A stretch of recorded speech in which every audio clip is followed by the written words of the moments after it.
जय साथियों, मैं अनूप आपके अपने YouTube चैनल जय काव्य अकादमी पे आपका स्वागत करता हूं। जैसा कि मित्र देखते आ रहे हैं कि मनोविज्ञान का सेशन मैं आप लोगों के सामने डेली लेते आ रहा हूं, तो उसी क्रम में हम लोग संज्ञानात्मक विकास पढ़ रहे हैं। तो संज्ञानात्मक विकास में हमने जीन पियाजे को पढ़ लिया था। आज आते हैं वाइगोत्स्की पे। किस पे? वाइगोत्स्की के संज्ञानात्मक विकास सिद्धांत पे। हेडिंग है संज्ञानात्मक विकास। ठीक है मित्र, इसमें किसको हम पढ़ रहे हैं? वाइगोत्स्की। इनका पूरा नाम लेव सेम्योनिच वाइगोत्स्की था। वाइगोत्स्की था। ठीक है मित्र, और जो लेव सेम्योनोविच वाइगोत्स्की था, और यह 1896 से 1934 तक क्या थे? इनका समय था। दूसरी बात है कि ये भी क्या माने जाते हैं? पियाजे के समकालीन माने जाते हैं। किसके? पियाजे के समकालीन माने जाते हैं। ठीक है, तो इन्होंने क्या कहा था कि जो संज्ञानात्मक विकास का सिद्धांत को प्रतिपादित किया था, इन्होंने सिर्फ संज्ञानात्मक विकास का सिद्धांत नहीं, इन्होंने कहा था कि सामाजिक सांस्कृतिक संज्ञानात्मक विकास का सिद्धांत दिया था। तो इनके सिद्धांत का नाम क्या हो जाता है? सामाजिक सांस्कृतिक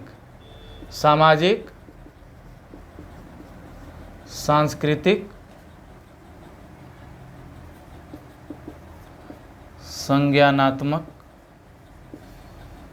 सिद्धांत। ठीक है मित्र, ठीक। इनके में ज़्यादा कुछ है नहीं, बस वही जेडपीडी, इसके फोल्डिंग, यही सब इम्पोर्टेंट है। लेकिन अब देखिए यह क्या कहते थे। इनका यह सिद्धांत कहता था कि जो भी बच्चा सीख रहा है या जो भी बच्चा के दिमाग में जो भी संज्ञान का प्रादुर्भाव हो रहा है, उसका ज़्यादा से ज़्यादा विकास कहाँ हो सकता है? तो इन्होंने कहा कि समाज में हो सकता है, और वो भी बुनियादी चीज़ों के साथ हो सकता है। मतलब अपने परिवार में हो सकता है, परिवार का जो वातावरण है उसमें हो सकता है। ठीक है, तो इसके लिए एक ऐसा वातावरण तैयार किया जाए जो इसमें बालक स्वतंत्र सीखे। क्या करे? स्वतंत्र तरीके से रहे, और अपने से अपने चीज़ों के द्वारा या अपने स्वयं के संज्ञान के द्वारा उन वस्तुओं से खेले या समझे या उनको जाने। तो इस वाइगोत्स्की ने यही कहा था। यही कहता है इनका सामाजिक सांस्कृतिक विकास का सिद्धांत।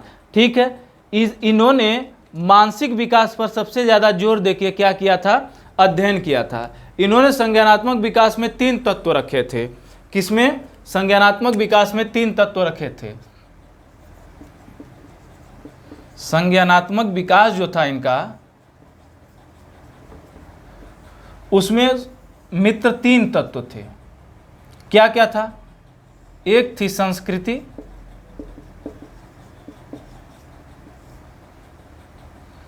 दूसरा था समाज, और तीसरा था भाषा। क्या मित्र? भाषा था साथी। तो देखिए, अब इसी को सिद्धांत को कह सकते हैं कि सांस्कृतिक सामाजिक भाषा का सिद्धांत भी कह सकते हैं, क्योंकि इसमें इन्होंने भाषा जोड़ा था। संस्कृति का मतलब था कि जो भी बालक के आसपास की जो भी नैतिकता की चीज़ें हैं, वह उसके संज्ञानात्मक, किस पे बालक? संज्ञानात्मक विकास में सहायक होंगे। सहायक होंगी। बताइए इसमें कोई दिक्कत है साथी? अब मैं समाज को नीचे लिख देता हूं ताकि इसको बताने में समझाने में सही रहेगा, क्योंकि ऊपर जो है ना इस समझाने में दिक्कत होगी। क्यों? क्योंकि उसमें जगह नहीं है लिखने की, तो समाज को मैं लिखता हूं नीचे। ठीक है, आइए देखते हैं।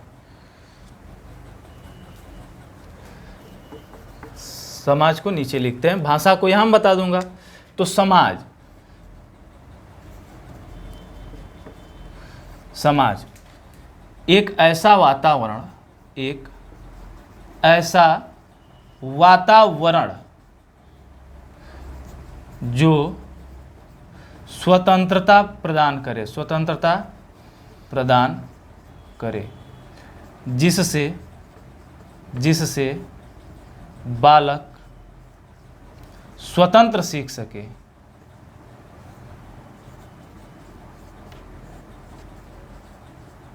ठीक है मित्र, अब देखिए इसीलिए मुझे इनके संज्ञानात्मकता में ये घुसे पड़े हैं, तो इसीलिए मुझे संदेह होता है कि जो इनकी थ्योरी कहती है वो बिल्कुल संज्ञानात्मक विकास की तरफ बहुत, जैसे कि इसमें से जो भी इनके बातें आएंगी उसमें से 70 से 80% बातें ऐसी हैं जो सिर्फ बालक के सीखने की प्रवृत्ति पर आधारित हैं और उसके विकास पर आधारित है, न कि संज्ञान पर आधारित है। तो इसीलिए मुझे कभी कभार संदेह होने लगता है कि आखिरकार यह संज्ञानात्मक विकास में करते क्या हैं। ठीक है, लेकिन भाई अब क्या बुद्धिजीवियों ने जब उसमें ऐड किया है तो जाहिर सी बात है ये कुछ सोच के ही किया होगा। अब बात करते हैं किसकी? भाषा की। तो आप जानते हैं कि प्रारंभिक स्तर पर बालक के अंदर सीखने या समझने के लिए भाषा आवश्यक होती है। क्या? भाषा आवश्यक होती है, जिससे क्या होता है? उसके संज्ञानात्मक विकास होता है। देख लीजिए, बेहतरीन चीज़ें हैं मैं बता रहा हूँ आपको, एकदम बेहतरीन और एथेंटिक चीज़ें मैं बता रहा हूँ आपको, देखिएगा ध्यान से। ठीक है,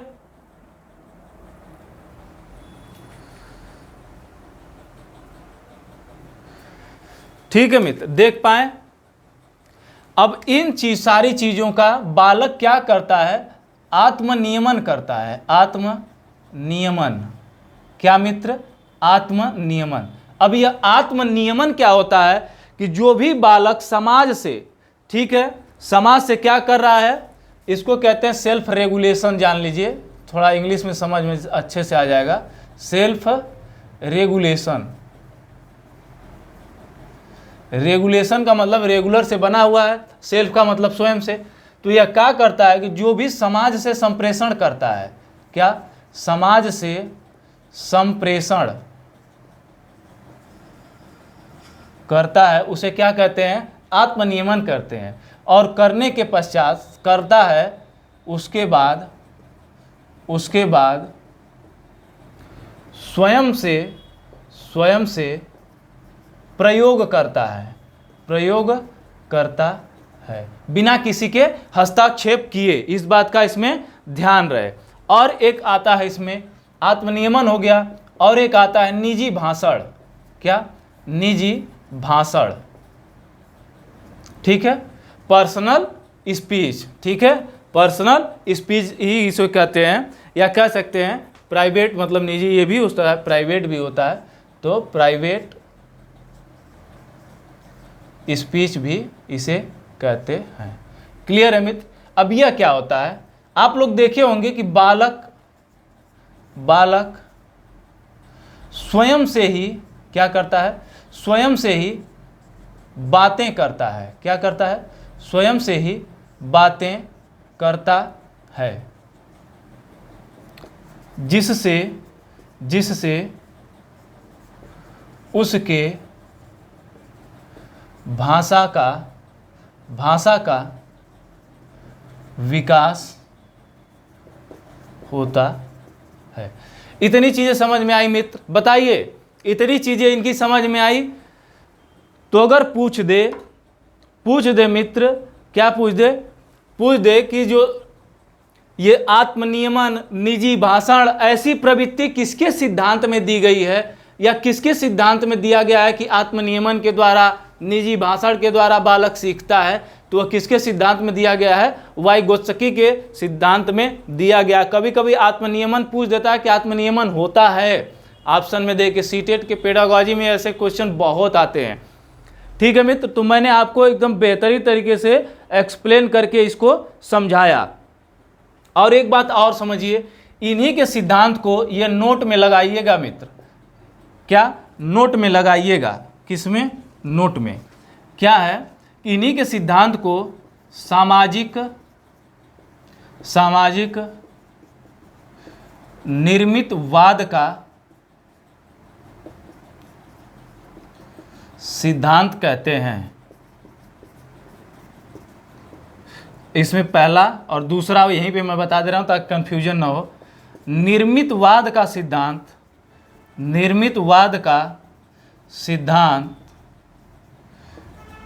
जीन पियाजे ने दिया था। जीन पियाजे ने दिया था। क्लियर है मित्र? इतना क्लियर है? इतना क्लियर है तो बताइए फटाफट, मैं आगे चलूं इसके बाद। बताइए।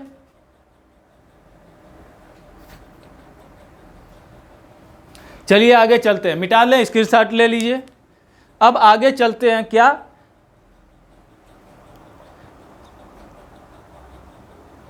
जेडपीडी पे मिटा दें। चलिए जेडपीडी देख लीजिए क्या होती है।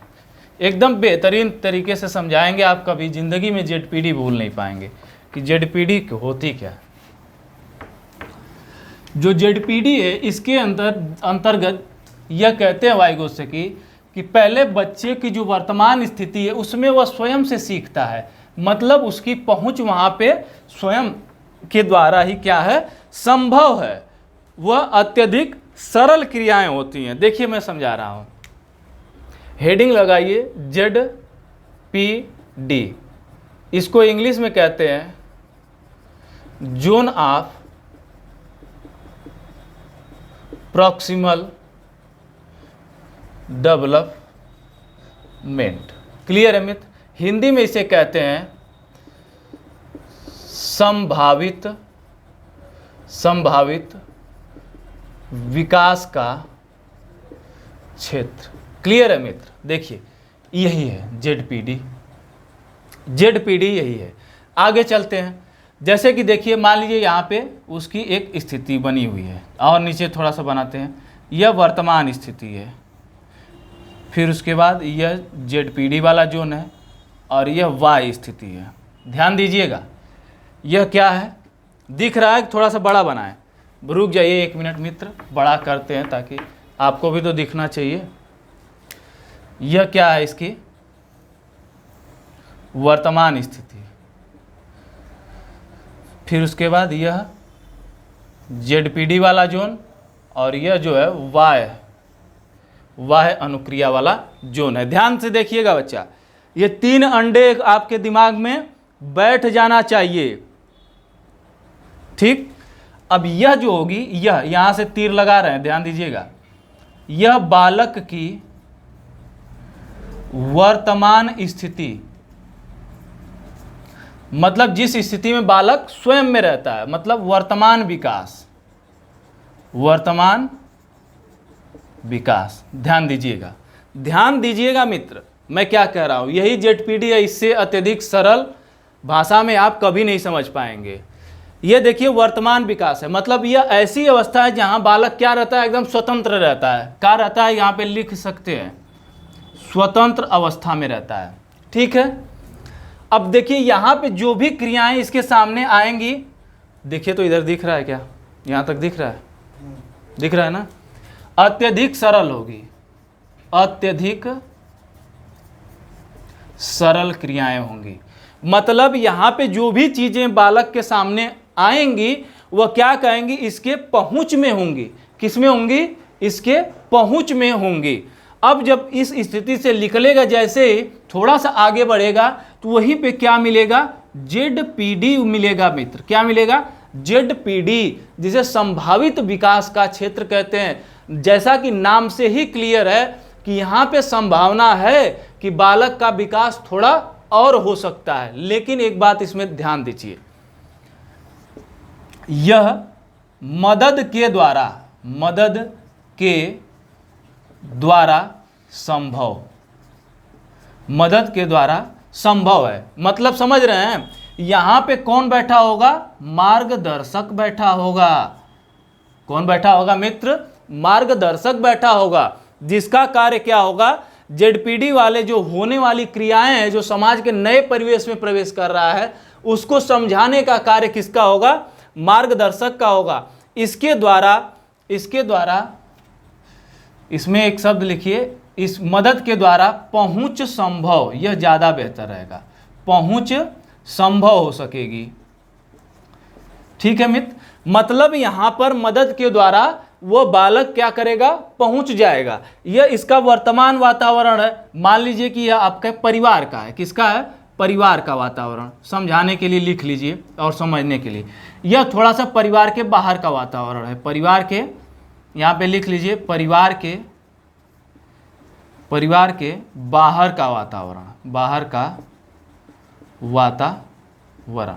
ठीक है मित्र, यह हो गया। अब देखिए, जैसे ही बालक इस वाले में पहुंचेगा, किस वाले में? अब यहां से बालक यहां पहुंचेगा तो यहां पे क्या हो जाएगा? यहां पे क्या हो जाएगा बच्चा? पहुंच के द्वारा भी, अरे सॉरी, इसमें लिखिए मदद के द्वारा भी पहुंच संभव नहीं होगी। पहुंच संभव नहीं होगी। और यह जो मिलेगा इसको, यहाँ पे टास्क जो होगा वह अत्यधिक कठिन होगा। क्या होगा? अत्यधिक कठिन होगा, जिसे समझने में बालक क्या करेगा? असमर्थता व्यक्त करेगा। ध्यान दीजिएगा, जब बालक यहाँ पे आ गया, यहाँ पे कौन आ गया? बालक। ठीक है मित्र, तो यही कहलाता है क्या? ZPD कहलाता है। क्या कहलाता है? ZPD कहलाता है। ठीक है मित्र, यह ZPD कहलाती है। जैसे मैं एक बार फिर से समझा रहा हूं, देखिए, वर्तमान स्थिति में बालक कहाँ पे है? अपने परिवार के वातावरण में। वर्तमान स्थिति में अपने परिवार के वातावरण में बालक क्या है? तो वहाँ पे चीज़ें वह स्वतंत्र पूर्वक सीख रहा है, चाहे वो भाषा हो, चाहे खेलने कूदने के तरीके से सीख रहा हो, चाहे उस परिवार के माहौल को सीख रहा हो, तो वह स्वतंत्र अवस्था में सीखता है। और इसीलिए यहाँ पे जो जोन बनता है वह अत्यधिक सरल बनता है, जहाँ पे बालक की वर्तमान स्थिति रहती है। मैंने यहाँ पे दर्शा दिया है। दूसरी बात, जैसे ही इस जोन में प्रवेश करेगा, किसमें? ZPD में, यहीं पे कौन मिलेगा? एक मार्गदर्शक मिलेगा। और इसके द्वारा बालक यहाँ पहुँचेगा, तो यहाँ पहुँचने की संभावना बनी रहेगी कि इस परिस्थिति में क्या कर सकता है? पहुँच सकता है बालक। तो मदद के द्वारा पहुँच संभव होगी। लेकिन जैसे इससे निकल के इस वाले में आ जाएगा, मान लीजिए मैंने इसमें लिख दिया समाज, बाह्य समाज। मैंने क्या लिखा मित्र? बाह्य समाज की बात कर रहा हूँ। यह समझाने के लिए मैं लिख रहा हूँ, ये बात ध्यान रहे। बाह्य समाज, परिवार के बाहर का वातावरण और परिवार, यह आपके समझाने के लिए लिख रहा हूँ ताकि आप समझ पाएँ। ठीक है, इस बात का ध्यान रहे। तो जब इसमें जाएगा तो यह वातावरण उसके लिए काफ़ी विस्तारित हो जाएगा मित्र। क्या हो जाएगा? काफ़ी बड़ा हो जाएगा, जिसमें वह चौंधिया जाएगा। चीज़ों को बताने के बाद भी भौचक्का रह जाएगा, एकदम ऐसे देखेगा, मतलब समझ नहीं पाएगा। जैसे ध्यान दीजिएगा इस बात का। जैसे मान लीजिए किसी छोटे बालक को आप लेके कहीं दूसरे जगह चले जाते हैं घुमाने के लिए, जब वहाँ पे उसको बड़ा वातावरण मिलता है, कहीं चले गए, मान लीजिए कहीं टूर पे ही लेके चले गए, कहीं जंगलों में लेके चले गए, चाहे पहाड़ों वहाड़ों झीलों को दिखाने लेके, वहाँ पे उसको एकदम नया वातावरण मिलेगा। वहाँ पे चाह के भी वो सीखना चाहेगा, लेकिन वह सीख नहीं पाएगा, क्योंकि वहाँ पे जो बिंदु मिलेंगे वह अत्यधिक कठिन होंगे, जो उसके लिए समझने योग्य नहीं होंगे। यही कहती है क्या मित्र? ZPD। क्लियर हुआ साथी? तो बताइए, क्लियर हुआ कि नहीं? इतना क्लियर हुआ मित्र? आगे चलते हैं। अब इसी में एक बात करते हैं, यह ZPD के बाद आती है स्कैफोल्डिंग। क्या मित्र? स्कैफोल्डिंग।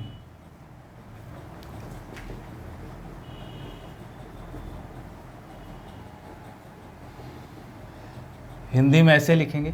इसका मतलब होता है मचान। क्या? मचान। मचान जानते हैं क्या होता है? अरे जिस पे बैठ के कुकुड़िया गोरते हैं आप लोग, वही मचान होता है मित्र। जैसे देखिए मैंने एक शब्द बोला ना, जिस पे बैठ के आप लोग कुकुड़ियों में मतलब जानवरों को भगाते हैं ताकि वह नुकसान न कर पाए, तो वह तब तक आप करेंगे जब तक फसल आपकी पक नहीं जाएगी, कट नहीं जाएगी, आपके घर तक नहीं आ जाएगी, तब तक आप उस मचान का प्रयोग कर रहे हैं। ध्यान दीजिएगा, बहुत बेहतरीन तरीके से समझाने का प्रयास कर रहा हूं। इसी तरह बच्चा जब बालक को समझाने के लिए, बताने के लिए, उसका मार्गदर्शन करने के लिए तब तक किया जाएगा जब तक बालक पूर्ण रूप से, स्वतंत्र रूप से सक्षम न हो जाता है चीज़ों को सीखने में, समझने में या मार्गदर्शन लेने में। समझ रहे हैं इस चीज़ को? इस बात को समझे आप? वही क्या कहलाती है? स्कैफोल्डिंग। मतलब इसको कह सकते हैं कि जैसे देखिए मैं एक ग्राफ बनाता हूं, यहां पे आप ध्यान से देख लीजिएगा। जो यह अवस्था होती है, समझिएगा,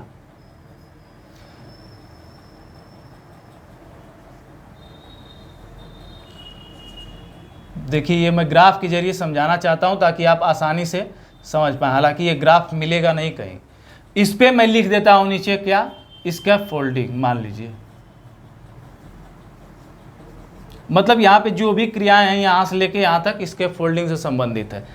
प्रारंभ में जो बालक होगा, प्रारंभ में इसको स्कैफोल्डिंग की ज़्यादा ज़रूरत होगी। क्या ज़रूरत क्या होगी? ज़्यादा होगी। सीखेगा कम, कम मात्रा में, कम मात्रा में, कम मात्रा में सीखेगा। और जैसे जैसे समय बढ़ता जाएगा, यह प्रारंभिक अवस्था है, मान लीजिए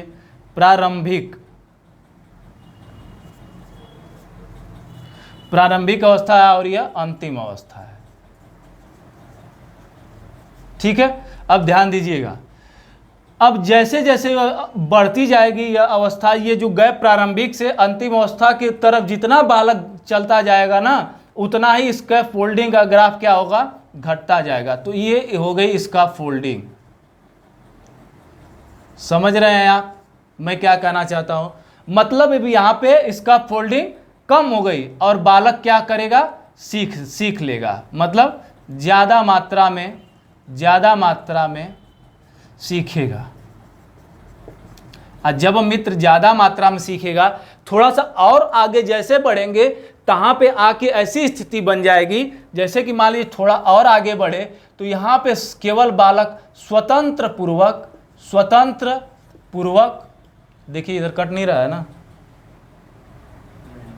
स्वतंत्र पूर्वक सीखने में सक्षम हो जाएगा। अब यहाँ पे स्कैफोल्डिंग की आवश्यकता नहीं पड़ेगी। मतलब स्कैफोल्डिंग जो है यहाँ पे एकदम ख़त्म हो जाएगी, या वो मचान जो बच्चे को सपोर्ट के तौर पे लगाया गया है, वह मचान क्या किया जाएगा बच्चा? हटा लिया जाएगा। यही कहलाती है क्या? स्कैफोल्डिंग। बच्चा देखिए एकदम बेहतरीन तरीके से आपको समझाए हैं, और उम्मीद है कि आज के बाद कभी ज़िंदगी में जेडपीडी और इसका फोल्डिंग या जो वाइगोत्स्की का सिद्धांत है उसको समझने में आप दोबारा गलती नहीं करेंगे। बताइए अगर कोई दिक्कत है तो, नहीं तो मैं आगे चलूं। बताइए मित्र।